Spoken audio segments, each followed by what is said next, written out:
Hello friends, कैसे हैं आप लोग। हमें उम्मीद है कि आप सभी अच्छे होंगे और स्वस्थ होंगे। आपकी पढ़ाई जो है बहुत अच्छी तरीके से चल रही होगी। तो दोस्तों, आज हम लोग इस वीडियो में जो डिस्कस करने वाले हैं बीपीएससी बिहार लोक सेवा आयोग का जो है 20 इसमें प्रैक्टिस सेट देंगे। आज हम लोग इसमें सेट नंबर 14 को डिस्कस करेंगे। हमें उम्मीद है कि आपको यह सेट बहुत पसंद आएगा। तो चलिए हम आज के सेशन को शुरू करते हैं। बिहार में शांति व्यवस्था स्थापित करने के बाद राजा मान सिंह ने उड़ीसा पर कब आक्रमण किया था। तो यह जो है 1590 में किए थे। बिहार में शांति व्यवस्था स्थापित करने के बाद राजा मान सिंह ने जो है उड़ीसा पर 1590 में आक्रमण किए थे। ऑप्शन नंबर जो है ये इसका राइट आंसर हो जाएगा। बंगाल के किस नवाब ने मुंगेर को अपनी राजधानी बनाया था। तो बंगाल के जो है एक नवाब थे जो मीर कासिम, उन्होंने जो है अपनी मुंगेर को राजधानी बनाया था और वहाँ पे जो है बंदूक फैक्ट्री की स्थापना किया था। अशोक के शिलालेखों में कौन सी लिपि का प्रयोग किया जाता है। तो अशोक के शिलालेखों में देखा जाए तो ब्राह्मणी लिपि का प्रयोग किया गया है। ऑप्शन नंबर जो है ये इसका राइट आंसर हो जाएगा। अशोक के अधिकांश शिलालेखों में देखा जाए तो ब्राह्मणी लिपि का प्रयोग किया गया है और मगधी भाषा में भी लिखा गया है। ऑप्शन नंबर इसका राइट आंसर हो जाएगा। किस वंश के शासनकाल के दौरान महान चीन की दीवार का निर्माण किया गया था। तो महान चीन की दीवार का निर्माण जो है यह जो किसके शासनकाल में किया गया था। तो आपका इसका राइट आंसर होगा महान चीन की दीवार के बारे में देखा जाए तो इसका जो सम्राट चीन हुआंगशी के द्वारा किया गया था। ऑप्शन नंबर 4 इसका राइट आंसर हो जाएगा। सिंधु घाटी की सभ्यता में कालीबंगा निम्नलिखित में से किस चीज़ के लिए प्रसिद्ध थी। तो आपको बता दो कि सिंधु घाटी सभ्यता जो कालीबंगा जो है ये राजस्थान में है, जो प्रसिद्ध थी किस लिए, तो मिट्टी के बर्तन के लिए। ऑप्शन नंबर 4 इसका राइट आंसर हो जाएगा। शिवाजी को किस वर्ष छत्रपति का ताज मिला था। तो शिवाजी को जो है छत्रपति का ताज जो है यह कब दिया गया था। तो आपका इसका राइट आंसर होगा ऑप्शन नंबर सी। 1674 में जो शिवाजी ने अपना राज्याभिषेक जो है 1674 में छत्रपति ने ग्रहण किया था। राज्याभिषेक कहाँ किया था, तो रायगढ़ के दुर्ग में किया था, याद रखिएगा। निम्नलिखित में से कौन जो है बिहार का प्रथम नायब नाजिम था। तो बिहार का प्रथम नायब नाजिम कौन था। तो आपका इसका राइट आंसर किया जाएगा। तो ऑप्शन नंबर जो है 4 इसका राइट आंसर राजा राम नारायण। बिहार के प्रथम नायब नाजिम जो है राजा राम नारायण था। इन्होंने क्लाइव का संरक्षण प्राप्त किया था। बिहार के क्षेत्र में 1757 से 58 के मध्य मीर जाफर एवं अंग्रेजों के विरोध किसने आरंभ किया था। तो इससे जो विरोध आरंभ किया था तो राजा राम नारायण ने, पहलवान सिंह ने, कामगार खां एवं सुदूर सिंह ने। तो उपयुक्त सभी हो जाएगा। मीर जाफर को बंगाल का नवाब बनाया गया तो बंगाल के जमींदारों के व्यापक असंतोष था। इसके फलस्वरूप जो है नरहट के जमींदार कामगार खां तथा भोजपुर के पहलवान सिंह ने और सुंदर सिंह जो टिकरी के ने मिलकर जो है बिहार में 1757 से 58 के मध्य मीर जाफर एवं अंग्रेजों को विरोध करना आरंभ कर दिया था। अगला प्रश्न दिया गया है कि गुरिल्ला युद्ध की अवधारणा को लागू किया था किसने। तो गुरिल्ला युद्ध की अवधारणा को लागू जो शिवाजी के द्वारा किया गया था। ऑप्शन नंबर जो है सी इसका राइट आंसर हो जाएगा। वह मस्जिद कहाँ स्थित है जहाँ पैगंबर मोहम्मद साहब की दाढ़ी बाल सुरक्षित रखा गया है। तो आपका इसका राइट आंसर होगा श्रीनगर में। हजरतबल भारत के जम्मू कश्मीर राज्य में श्रीनगर के डल झील के किनारे स्थित एक प्रसिद्ध दरगाह है। मान्यता है कि इसमें पैगंबर मोहम्मद के बाल रखे हैं और कश्मीरी भाषा में बल का अर्थ होने की जगह होता है। तो ऑप्शन नंबर जो है सी इसका राइट आंसर हो जाएगा। स्वतंत्रता के उपरांत बिहार में उग्र छात्र आंदोलन की शुरुआत कब हुआ था। तो इसकी शुरुआत तो देखा जाए स्वतंत्रता के उपरांत जब बिहार में उग्र छात्र आंदोलन की शुरुआत जो 1955 में हुआ था। ऑप्शन नंबर 20 का राइट आंसर हो जाएगा। टीपू सुल्तान की राजधानी निम्नलिखित में से किस स्थान पर थी। तो टीपू सुल्तान की राजधानी जो अपना बनाया था तो श्रीरंगपट्टनम। ऑप्शन नंबर जो है ये इसका राइट आंसर हो जाएगा। टीपू सुल्तान मैसूर का शासक था और टीपू सुल्तान का शासनकाल देखा जाए तो यह 1782 से जो है 99 तक रहा था। 1782 से 1799 तक, और इन्होंने अपनी राजधानी जो श्रीरंगपट्टनम बनाया था। नमक सत्याग्रह एवं डांडी पर सरकार की तत्कालिक प्रक्रिया क्या थी। तो नमक सत्याग्रह एवं डांडी पर सरकार की तत्कालिक प्रक्रिया क्या थी। तो आपका इसका हो जाएगा इससे गंभीरता से नहीं लिया था। ऑप्शन नंबर 20 का राइट आंसर हो जाएगा। अगला प्रश्न कि ब्रिटिश सरकार ने पहली बार यह घोषणा की कि उसकी मंशा भारत में धीमे धीमे एक उत्तरदायी सरकार बनाने की है। एक किसके द्वारा किया गया था। तो यह किया गया था अगस्त घोषणा 1917 के तहत। अगस्त घोषणा 1917 के तहत जो है ब्रिटिश सरकार ने पहली बार यह घोषणा की कि उसकी मंशा भारत में धीमे धीमे उत्तरदायी सरकार बनाने की है। अंग्रेज भारत में व्यापक रूप से आए हैं और उन्होंने जो अब कंपनी बनाई थी उसका नाम क्या था? तो अंग्रेजों ने भारत में आए थे और उन्होंने जो कौन सी कंपनी बनाई थी? तो east India company. Option number 4 इसका राइट आंसर हो जाएगा। ईस्ट इंडिया कंपनी के परमिटों को प्रयोग करने की कानूनी वैधता एक राजकीय आदेश पर निर्भर करती थी। वह आदेश किसने पारित किया था? तो उस आदेश को पारित किसने किया था? तो आपका इसका राइट आंसर हो जाएगा फारुखसियर ने। ऑप्शन नंबर सी इसका राइट आंसर होगा। फारुखसियर के द्वारा जो 1717 में फारुखसियर ने एक फरमान अंग्रेजों को जारी किया कि जिसमें 3000 वार्षिक देकर जो बंगाल के बिना अतिरिक्त जो है वहाँ से जो है व्यापार करने की छूट मिला था। तो ऑप्शन नंबर सी इसका राइट आंसर होगा। बिहार की उत्तर से दक्षिण तक कितनी लंबाई है? तो बिहार की जो उत्तर से दक्षिण तक पूछा गया तो कितनी लंबाई होगा? तो आपका इसका राइट आंसर होगा 345 किलोमीटर। 345 किलोमीटर से यह उत्तर से दक्षिण की लंबाई है। अगर यही पूछा जाता कि चौड़ाई कितनी है तो 483 किलोमीटर होता।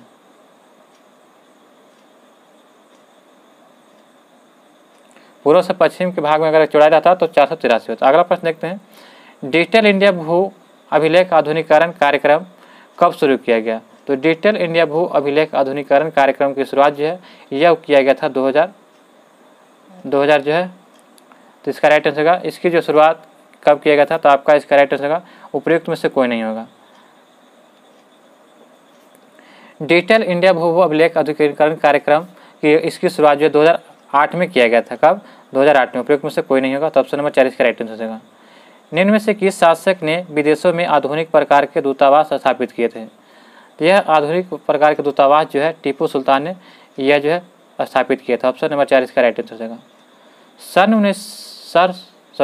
सन 1690 में जो है किस भारतीय नगर की खोज जॉब चौनाक ने किया था? तो जॉब चौनाक ने जो खोज किया था तो कोलकाता को। ऑप्शन नंबर 4 इसका राइट आंसर होगा। 24 अगस्त 1960 को जो जॉब चौनाक ने कोलकाता नगर की स्थापना किया था। ऑप्शन नंबर 4 इसका राइट आंसर हो जाएगा। उत्तरी गोलार्ध में सबसे छोटा दिन कब होता है? तो उत्तरी गोलार्ध में सबसे छोटा दिन के बारे में देखा जाए तो यह जो कब होता है तो 22 दिसंबर को। उत्तरी गोलार्ध में हम लोग भी आते हैं, उत्तरी गोलार्ध में है, भारत भी उत्तरी गोलार्ध में स्थित है। तो ऑप्शन नंबर जो है 20 का राइट आंसर हो जाएगा। और सबसे बड़ा दिन होता है उत्तरी गोलार्ध में तो 21 जून को होता है। जून के महीने में मानसून का फटना वर्षा लाता है। तो जून के महीने मानसून का फटना वर्षा लाता है तो कैसे लाता है? तो केरल और तमिलनाडु के दक्षिणी तट से। ऑप्शन नंबर 20 का राइट आंसर हो जाएगा। खास श्रृंखला से अभिप्राय है कि इनमें से किसके द्वारा ऊर्जा अंतरण होता है? तो इसमें से किसके द्वारा ऊर्जा अंतरण होता है? ए दिया गया भूगर्भ के धरातल की ओर से या निम्न अक्षांश से उच्च अक्षांश की ओर, और आगे दिया गया है कि एक जीव से दूसरे की ओर। तो आपका इसका राइट आंसर होगा एक जीव से दूसरे की ओर होता है। पृथ्वी का विशालतम पारिस्थितिकी तंत्र है। तो पृथ्वी का विशालतम पारिस्थितिकी तंत्र कौन सा होगा? तो बायोम। ऑप्शन नंबर जो है ए इसका राइट है। जब पारिस्थितिकी रूप से समस्त पादपों तथा प्राणियों की सम्मिलित रूप से अध्ययन किया जाता है तो उससे बायोम या जीवम कहते हैं। तो ऑप्शन नंबर ए इसका राइट आंसर हो जाएगा। ग्रेट बैरियर रीफ कहाँ स्थित है? तो ग्रेट बैरियर रीफ जो है यह आपका कहाँ स्थित है? तो आपका इसका राइट आंसर होगा ऑप्शन नंबर सी ऑस्ट्रेलिया में। निम्नलिखित में से कौन सी पर्वत श्रृंखला यूरोप तथा एशिया को अलग करती है? तो यूरोप तथा एशिया को अलग करने वाला एकमात्र पर्वत श्रृंखला है तो उसका नाम क्या है? तो यूराल पर्वत श्रृंखला। ऑप्शन नंबर सी इसका राइट आंसर हो जाएगा। हिमालय में जो है 3600 मीटर से ऊपर एक विशिष्ट प्राकृतिक वनस्पति है, वह कौन सी है? तो वह आपका हो जाएगा अल्पाइन घास स्थल। हिमालय में जो 3600 मीटर ऊपर एक विशिष्ट प्राकृतिक वनस्पति है जिसे अल्पाइन घास स्थल कहते हैं। निम्नलिखित में से कौन से दो शहर उत्तर दक्षिण कॉरिडोर से जुड़ा हुआ है? तो उत्तर दक्षिण कॉरिडोर से जो है श्रीनगर और कन्याकुमारी जुड़ा हुआ है। ऑप्शन नंबर ए इसका राइट आंसर हो जाएगा। इसकी लंबाई देखा जाए तो 4000 किलोमीटर है। यह भारत का सबसे बड़ा हाईवे प्रोजेक्ट है। भारत में निम्नलिखित में से किस स्थान पर सबसे पहला जल विद्युत संयंत्र लगाया गया था?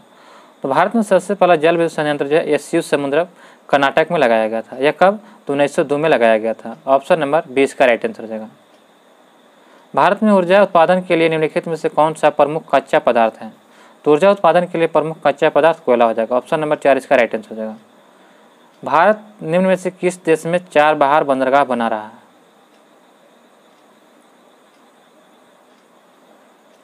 तो आपका इसका राइट आंसर हो जाएगा ईरान में। भारत जो है 4 बंदरगाह जो है ये कहाँ बना रहा है, तो ईरान में। ऑप्शन नंबर जो सी इसका राइट आंसर हो जाएगा। निम्नलिखित विकल्पों में से भारत का सबसे व्यस्त अंतर्राष्ट्रीय बंदरगाह कौन सा है, तो सबसे व्यस्त भारत का पूछा जाएगा तो मुंबई हो जाएगा। ऑप्शन नंबर ए इसका राइट आंसर हो जाएगा।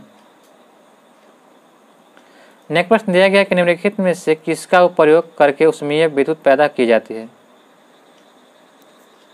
तो आपका इसका राइट आंसर क्या हो जाएगा। ऊष्मीय विद्युत ऊर्जा तो पैदा किया जाता है आपका कोयला, प्राकृतिक गैस और पेट्रोलियम के उपयोग करके। ऑप्शन नंबर सी इसका राइट आंसर हो जाएगा। अगला प्रश्न है कि क्वाडा न्यूक्लियर पार्क परियोजना को किस राज्य में स्थापित करने का प्रस्ताव किया गया है, तो यह प्रस्तावित किया गया है आंध्र प्रदेश में। क्वाडा न्यूक्लियर पार्क परियोजना को जो है आंध्र प्रदेश में स्थापित करने का प्रस्ताव पारित किया है। निम्नलिखित में से कौन जो है बायोस्फीयर रिजर्व या सुरक्षित जीवमंडल नहीं है, तो आपका इसका राइट आंसर क्या हो जाएगा। तो ऑप्शन नंबर 4 काजीरंगा जो है ये काजीरंगा जो है ये आपका भारत सरकार ने जो है 18 संरक्षित जैवमंडल की स्थापना किया था। इस संरक्षित जैवमंडल क्षेत्रों में जो है नीलगिरी, मन्नार की खाड़ी, सुंदरवन, पंचमढ़ी इत्यादि शामिल है, जबकि काजीरंगा राष्ट्रीय पार्क जो यूनेस्को के विश्व धरोहर स्थल में सूची में शामिल है। तो ऑप्शन नंबर 4 इसका राइट आंसर हो जाएगा।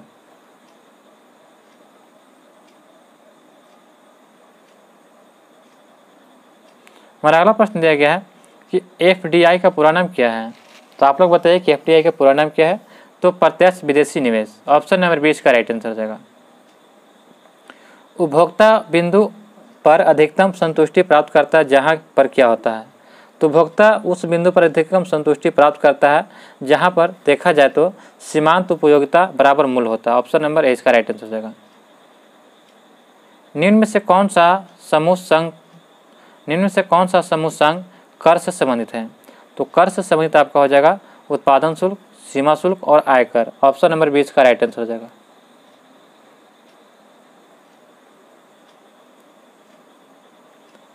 मुद्रास्फीति जनित मंदी डैश परिस्थिति को संदर्भित करता है, तो यह आपका संदर्भित करता है समृद्धि की दर मूल्य वृद्धि दर से कम। समृद्धि की दर मूल्य वृद्धि दर से कम जो है यह मुद्रास्फीति को जनित मंदी परिस्थिति को संदर्भित करता है। सरकारी बंध पत्र को बेचने की प्रक्रिया बजट डैश के अंतर्गत आती है, तो यह किसके अंतर्गत आती है, तो आपका इसका राइट आंसर हो जाएगा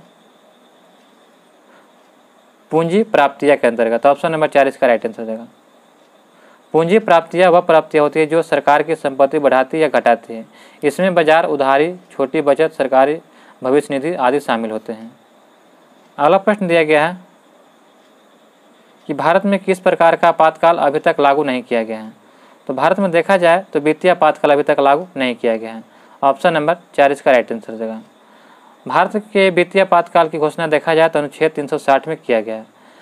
कितना में, अनुच्छेद 360 में, जबकि अनुच्छेद 352 के तहत जो है एक बार आंतरिक अशांति के लिए आधार पर जो है 2 बार बाह्य कार्रवाई के आधार पर राष्ट्रीय आपातकाल की घोषणा किया गया है, तो जबकि वित्तीय आपातकाल की घोषणा एक भी बार नहीं हुआ है। आपातकाल की किन परिस्थितियों में ऐसे कानूनी या कार्यकारी आदेश पारित किए जा सकते हैं जो अनुच्छेद 19 के विरुद्ध हो जाते हैं, तो यह आपका हो जाएगा युद्ध या बाह्य आक्रमण के कारण। ऑप्शन नंबर ए इसका राइट आंसर हो जाएगा।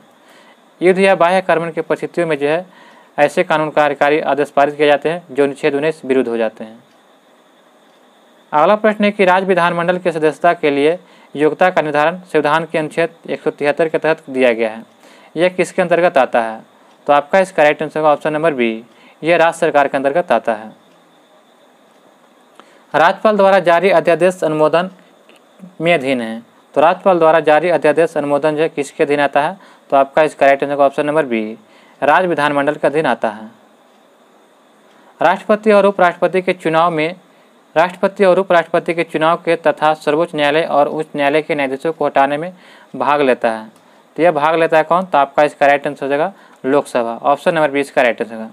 राष्ट्रपति को संसद के दोनों सदनों को निर्वाचित सदस्यों और राज्य विधानसभा के निर्वाचित सदस्यों चुने जाते हैं, जबकि उपराष्ट्रपति को संसद के दोनों सदनों के सभी सदस्यों द्वारा चुना जाता है और लोकसभा और राज्यसभा के सदस्यों द्वारा 2/3 जो है बहुमत से सर्वोच्च न्यायालय और उच्चतम न्यायालय में न्यायाधीशों को हटाया जा सकता है, तो ऑप्शन नंबर 20 का राइट आंसर हो जाएगा।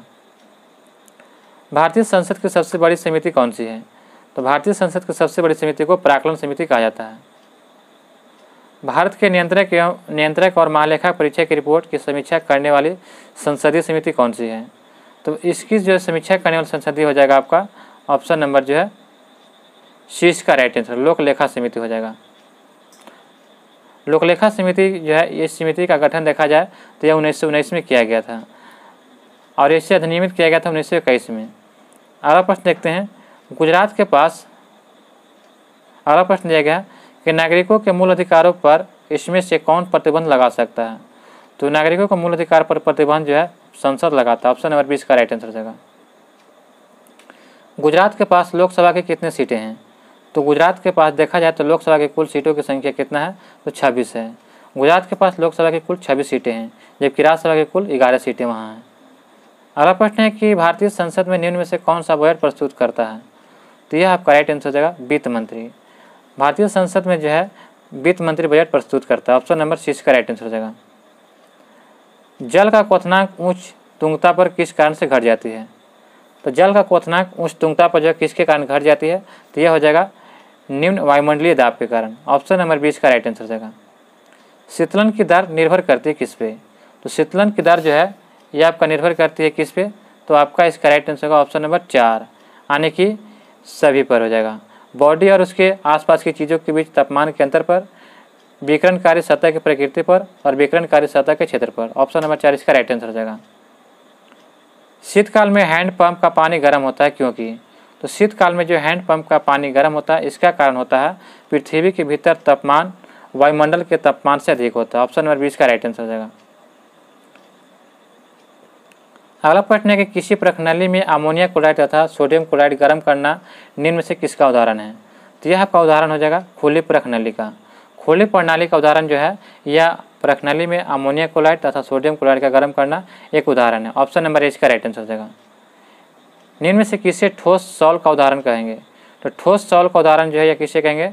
तो ऑप्शन नंबर राइट आंसर क्या हो जाएगा? तो सी। रंगीन तत्वों को जो है ठोस सॉल एक कोलाइडी विलयन होते हैं जिसमें पदार्थों के ठोस कणों का कोई माध्यम प्रक्षेप होता है। तो ऑप्शन नंबर सी इसका राइट आंसर हो जाएगा। हमारा अगला प्रश्न दिया गया कि अमेरिका द्वारा जापान के ऊपर दो परमाणु बम गिराए गए थे उसका नाम क्या थे? तो अमेरिका के द्वारा जापान पर 2 परमाणु बम गिराए गए थे उसका नाम क्या था? तो आपका इसका राइट आंसर हो जाएगा option number A, little boy और fat man. Little boy fat man जो है यह अमेरिका ने जो है जापान पर 2 परमाणु बम गिराए थे। ये द्वितीय विश्व युद्ध के दौरान जो है यह गिराया गया था। ऑप्शन नंबर ए इसका राइट आंसर हो जाएगा। अगला प्रश्न दिया गया है कि किसी व्यक्ति की आंखों का भूरा, नीला तथा काला रंग किस विशेषक रंग की उपस्थिति पर आधारित होता है? तो यह आपका आधारित होता है आइरिस पर।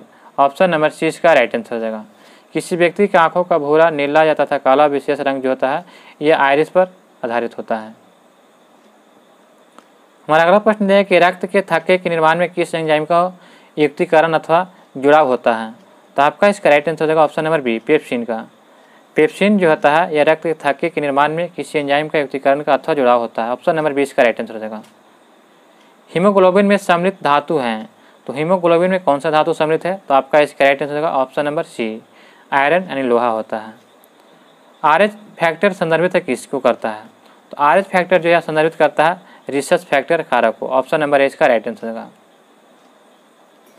व्यक्तिगत सत्याग्रह में विनोबा भावे को प्रथम सत्याग्रही चुना गया था। दूसरा सत्याग्रही कौन थे? तो दूसरा सत्याग्रही जो है पंडित जवाहरलाल नेहरू थे, जबकि तीसरे सत्याग्रही जो थे ब्रह्मदत्त थे। ब्रह्मदत्त तीसरे सत्याग्रही थे और प्रथम में विनोबा भावे। अगला प्रश्न दिया गया कि भारतीय स्वतंत्रता संग्राम के संदर्भ में 16 अक्टूबर 1905 को निम्नलिखित कारणों में से किसे के लिए प्रसिद्ध है? तो 16 अक्टूबर 1905 जो है किसके लिए प्रसिद्ध है? तो आपका इसका राइट आंसर होगा ऑप्शन नंबर बी, बंगाल का विभाजन हुआ था। करो या मरो का नारा निम्नलिखित में से किस आंदोलन के लिए साथ संबंधित है? तो करो या मरो का नारा जो है यह महात्मा गांधी के द्वारा जो है भारत छोड़ो आंदोलन 1942 से संबंधित है।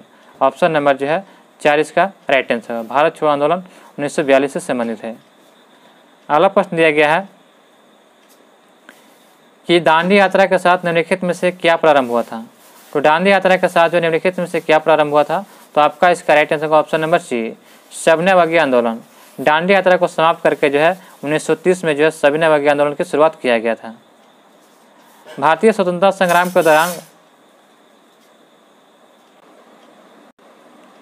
हमारा अगला प्रश्न दिया गया है कि भारतीय स्वतंत्रता संग्राम के दौरान रॉलेट एक्ट ने किस कारण से सार्वजनिक रोष उत्पन्न किए गए थे।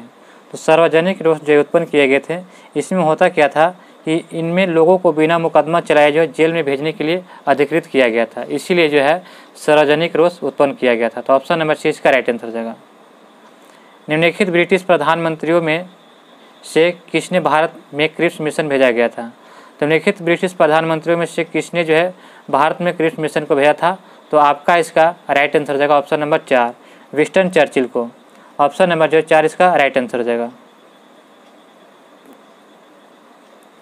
अगला प्रश्न दिया गया है कि साइमन कमीशन की संस्तुतियों के संदर्भ में निम्नलिखित में से कौन सा एक कथन सही है। तो साइमन कमीशन के बारे में बताना है, तो आपका इसका राइट आंसर होगा इसने जो है प्रांतों साइमन कमीशन के बारे में निम्नलिखित में से कौन संस्तुति सही है। तो इसने प्रांतों में द्वैत शासन की उत्तरदायी सरकार द्वारा प्रतिपादित करने की संस्तुति। ऑप्शन नंबर जो है ये इसका राइट आंसर हो जाएगा। 68 दिया गया है कि निम्नलिखित कथनों पर विचार कीजिए और इसमें सही कथन को चुनना है। तो कथन एक आता है 68 में कि डॉक्टर नरेंद्र प्रसाद ने महात्मा गांधी को चंपारण आने तथा कृषकों की समस्या की जांच करने के लिए राजी किए थे। 2 कहता है कि चंपारण जांच में आचार्य JV कृपलानी महात्मा गांधी के निकट सहयोगी में से एक थे। तो आपका इसका राइट आंसर हो जाएगा ऑप्शन नंबर जो है बी, केवल 2 इसका राइट आंसर हो जाएगा, 2 केवल सही है। निम्नलिखित में से कौन जो क्रिप्स मिशन के साथ कांग्रेस के आधिकारिक वार्ताकार थे। तो कांग्रेस के आधिकारिक वार्ताकार कौन थे। तो आपका इसका राइट आंसर होगा option number C Pandit Jawaharlal Nehru एवं मौलाना आज़ाद। वर्ष 1942 में भारत छोड़ो आंदोलन के संबंध में निम्नलिखित में से कौन सी एक टिप्पणी सत्य नहीं है। वर्ष 1942 में के भारत छोड़ो आंदोलन के संबंध में निम्नलिखित में से कौन सी एक टिप्पणी सत्य नहीं है। तो आपका इसका राइट आंसर ऑप्शन नंबर ए, यह आंदोलन अहिंसक था। ऑप्शन नंबर ए इसका राइट आंसर हो जाएगा। NGT का पूर्ण रूप क्या होता है। तो NGT का जो पूर्ण रूप होता है यह आपका हो जाएगा ऑप्शन नंबर ए, national green tribunal. National green tribunal को जो है NGT का पूर्ण रूप होता है। निम्नलिखित में से कौन सा युग्म सही सम्मिलित नहीं है। तो निम्नलिखित में से कौन सा युग्म सही सम्मिलित नहीं है। तो आपका इसका राइट आंसर क्या हो जाएगा। तो ऑप्शन नंबर 4 कार्बन व्यापार मॉन्ट्रियल प्रोटोकॉल, यह जो है सही नहीं है। दिए गए युग्म में देखा जाए तो ऑप्शन नंबर 4 जो है यह मॉन्ट्रियल प्रोटोकॉल कार्बन व्यापार से संबंधित नहीं है, बल्कि ओजोन संरक्षण के लिए संबंधित है। तो ऑप्शन नंबर 4 इसका राइट आंसर होगा। जबकि प्रथम विश्व जलवायु सम्मेलन 1979 में हुआ था। यह प्रथम पृथ्वी शिखर सम्मेलन एजेंडा 21 है और पृथ्वी शिखर सम्मेलन +5 ये जो 1997 में हुआ था। तो ऑप्शन नंबर 4 इसका राइट आंसर हो जाएगा। ये जो कार्बन व्यापार जो है ये मॉन्ट्रियल प्रोटोकॉल जो है ये गलत है। तो ऑप्शन नंबर 4 इसका राइट आंसर हो जाएगा। जल प्रदूषण निवारण तथा नियंत्रण अधिनियम किस वर्ष लागू किया गया था। जल प्रदूषण निवारण तथा नियंत्रण अधिनियम किस वर्ष लागू किया गया था। तो आपका इसका राइट आंसर होगा 1974 में। ऑप्शन नंबर 20 का राइट आंसर हो जाएगा। इनमें से किस पर्यावरणविद को जल पुरुष के नाम से जाना जाता है। तो जल पुरुष के नाम से जो है राजेंद्र सिंह को जाना जाता है। ऑप्शन नंबर 20 का राइट आंसर राजेंद्र सिंह को। चिपको आंदोलन के प्रणेता कौन थे। तो चिपको आंदोलन के प्रणेता कौन थे तो आपको यहाँ पे बताना है। तो आपका मेधा पाटेकर, MS स्वामीनाथन, तो ये नहीं थे। तो आपका इसका अगला दिएगा ऑप्शन। तो ऑप्शन नंबर जो इसका राइट आंसर होगा सी हो जाएगा सुंदरलाल बहुगुणा। सुंदरलाल बहुगुणा जो थे ये चिपको आंदोलन के पर्यावरण आंदोलन के नेता थे। ऑप्शन नंबर सी इसका राइट आंसर हो जाएगा। भारत में केंद्रीय गंगा प्राधिकरण की स्थापना कब किया गया था। तो भारत में केंद्रीय गंगा प्राधिकरण की स्थापना जो है यह किया गया था 1985 में। ऑप्शन नंबर 4 इसका राइट आंसर हो जाएगा। कौन जलवायु परिवर्तन का संकेतक नहीं है। तो जलवायु परिवर्तन का संकेतक नहीं है तो दीर्घकालिक परिवर्तन। ऑप्शन नंबर 4 इसका राइट आंसर होगा। दीर्घकालिक परिवर्तन जो है यह जलवायु परिवर्तन का जो है संकेतक नहीं है। ऑप्शन नंबर 4 इसका राइट आंसर होगा। जबकि वनस्पतिक संकेतक, हिमीय संकेतक, विवर्तनीय संकेतक है, जबकि दीर्घकालिक परिवर्तन नहीं है। पर्यावरण सुरक्षा अधिनियम EPA को अन्य किस नाम से जाना जाता है। तो पर्यावरण सुरक्षा अधिनियम जो है EPA को अन्य किस नाम से जाना जाता है। तो आपका इसका राइट आंसर होगा छाता विधान से। ऑप्शन नंबर ए इसका राइट आंसर होगा। जून 1972 में जो है जून 1972 में स्टॉकहोम संयुक्त राष्ट्र मानव पर्यावरण सम्मेलन द्वारा जारी घोषणा के ध्यान में रखते हुए भारत सरकार ने जो है 1986 में पर्यावरण संरक्षण अधिनियम EPA बनाया। पर्यावरण सुरक्षा अधिनियम को छाता विधान के नाम से भी जाना जाता है। ऑप्शन नंबर ए इसका राइट आंसर हो जाएगा। भारत का सर्वप्रथम राष्ट्रीय उद्यान निम्नलिखित में से कौन है? तो भारत का सर्वप्रथम राष्ट्रीय उद्यान निम्नलिखित में से कौन हो जाएगा? तो जिम कॉर्बेट राष्ट्रीय उद्यान या उत्तराखंड का है, जो 1936 में स्थापना किया गया था। निम्नलिखित में से कौन सा नेशनल वोटर्स डे है? निम्नलिखित में से कौन सा नेशनल वोटर्स डे मनाया जाता है? तो आपका इसका राइट आंसर हो जाएगा ऑप्शन नंबर सी 25 जनवरी को। 25 जनवरी को जो है मतदाता दिवस मनाया जाता है। ऑप्शन नंबर सी इसका राइट आंसर होगा। विश्व पर्यावरण दिवस जो है 5 जून को मनाया जाता है। 8 मार्च को अंतर्राष्ट्रीय महिला दिवस। दोस्तों कमेंट में बताइएगा कि 1 नवंबर को क्या मनाया जाता है। निम्नलिखित में से कौन सा तत्व प्रदूषण नहीं फैलाता है? तो प्रदूषण नहीं फैलाता तो यह आपका हो जाएगा तांबा। तांबा जो होता है यह प्रदूषण नहीं फैलाता है। ऑप्शन नंबर ए इसका राइट आंसर हो जाएगा। मैदानों में पर्यावरण संतुलन को बनाए रखने के लिए न्यूनतम जंगली क्षेत्र चाहिए। तो मैदानों में पर्यावरण संतुलन को बनाए रखने के लिए न्यूनतम जंगली क्षेत्र कितना चाहिए? तो आपका इसका राइट आंसर होगा 25%। ऑप्शन नंबर 4 इसका राइट आंसर हो जाएगा। वन अनुसंधान शोध संस्थान स्थित है। तो वन अनुसंधान शोध संस्थान कहाँ स्थित है? तो यह देहरादून। ऑप्शन नंबर 20 का राइट आंसर हो जाएगा। देहरादून में जो है यह वन अनुसंधान संस्थान स्थित है। ऑप्शन नंबर जो है 20 का राइट आंसर होगा। गिर के शेरों को रखे जाने हेतु किस राष्ट्रीय पार्क या अभ्यारण्य का चयन किया जाता है? तो गिर के शेरों को रखे जाने के लिए किस राष्ट्रीय पार्क या अभ्यारण्य का चयन किया जाता है? तो आपका इसका राइट आंसर होगा पालनपुर कुन्नो में। ऑप्शन नंबर 4 इसका राइट आंसर हो जाएगा। गुजरात के जो गिर राष्ट्रीय उद्यान के पाए जाने वाले एशियाटिक बब्बर शेर को जो है मध्य प्रदेश के सीहोर जिले में स्थित पालनपुर कुन्नो अभ्यारण्य में लाए जाने का प्रस्ताव है। ऑप्शन नंबर 4 इसका राइट आंसर हो जाएगा। निम्नलिखित में से कौन सा लालसर पक्षी के संरक्षण से संबंधित पक्षी विहार है? तो लालसर से संबंधित पक्षी विहार जगह बक्सर पक्षी विहार। ऑप्शन नंबर ए इसका राइट आंसर हो जाएगा। नेक्स्ट प्रश्न दिया गया है कि हरित सूचकांक ग्रीन इंडेक्स किसके द्वारा विकसित किया गया था? तो हरित सूचकांक ग्रीन इंडेक्स किसके द्वारा विकसित किया गया था? तो यह विकसित किया गया था संयुक्त राष्ट्र पर्यावरण कार्यक्रम द्वारा। ऑप्शन नंबर 20 का राइट आंसर होगा। संयुक्त राष्ट्र पर्यावरण कार्यक्रम के द्वारा जो है यह एनवायरनमेंट प्रोग्राम द्वारा विकसित किया गया था, जो UNEP का हिस्सा है। ऑप्शन नंबर 20 का राइट आंसर हो जाएगा। एक सींग वाला गेंडा निम्नलिखित प्रदेशों में से पाया जाता है। तो एक सींग वाला गेंडा जो कहाँ पाया जाता है? तो आपका इसका राइट आंसर हो जाएगा ऑप्शन नंबर बी, यानी कि जो है पश्चिम बंगाल एवं असम में। ऑप्शन नंबर 20 का राइट आंसर हो जाएगा। संयुक्त राष्ट्र द्वारा वर्ष 2008 को अंतर्राष्ट्रीय वर्ष घोषित किया गया था। तो संयुक्त राष्ट्र द्वारा जो वर्ष 2008 को जो अंतर्राष्ट्रीय वर्ष कब घोषित किया गया था? तो आपका इसका राइट आंसर होगा संयुक्त राष्ट्र द्वारा वर्ष 2008 को अंतर्राष्ट्रीय वर्ष घोषित किया गया स्वच्छता के लिए। ऑप्शन नंबर ए इसका राइट आंसर हो जाएगा। संयुक्त राष्ट्र जो है UNEP ने वर्ष 2008 को जो 3 रूपों में मनाने की घोषणा किया था, अंतर्राष्ट्रीय आलू वर्ष, स्वच्छता वर्ष और भाषा वर्ष।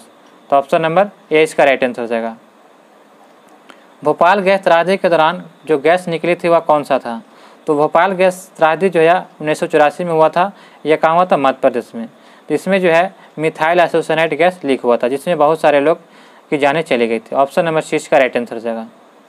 ओजोन छिद्र का निर्माण सर्वाधिक कहाँ है? तो ओजोन छिद्र का निर्माण जो है सर्वाधिक कहाँ पे है? तो यह आपका हो जाएगा अंटार्कटिका के ऊपर। वायुमंडल में सुरक्षा और के रूप में ओजोन परत स्थिर है, जो हमारे हानिकारक विकिरणों से सुरक्षा प्रदान करती है। लेकिन पर्यावरण प्रदूषण के चलते जो है ओजोन परत के छिद्रों का आकार बढ़ता जा रहा है। इन छिद्रों में सबसे बड़ा ओजोन छिद्र जो है अंटार्कटिका के ऊपर है। यह अंटार्कटिका कहाँ पे है? तो दक्षिणी ध्रुव में है, जिसका जो है देखा जाए तो इसका क्षेत्रफल अंटार्कटिका का कितना 27 लाख वर्ग किलोमीटर है। तो आपका इसका राइट आंसर होगा ऑप्शन नंबर सी। दोस्तों यहाँ पे जो है 1 से लेकर के जो है 90 तक जो है यहाँ पे प्रश्न जो है GK का प्रश्न दिया गया है। तो यहाँ पे इसमें जो है 1 से 90 तक 90 तक जो है GK प्रश्न है, और 91 से जो है 120 तक जो है मैथ रीजनिंग का प्रश्न दिया गया है। तो यहाँ पे आपका जो है GK का प्रश्न समाप्त होता है, आपका सेट नंबर 14 समाप्त होता है। हमें उम्मीद है कि आपको यह वीडियो पसंद आया हो। अभी तक हमारे चैनल पर नए हैं तो चैनल को सब्सक्राइब करें। मिलते हैं नए वीडियो में नए प्रश्नों के साथ। जय हिंद।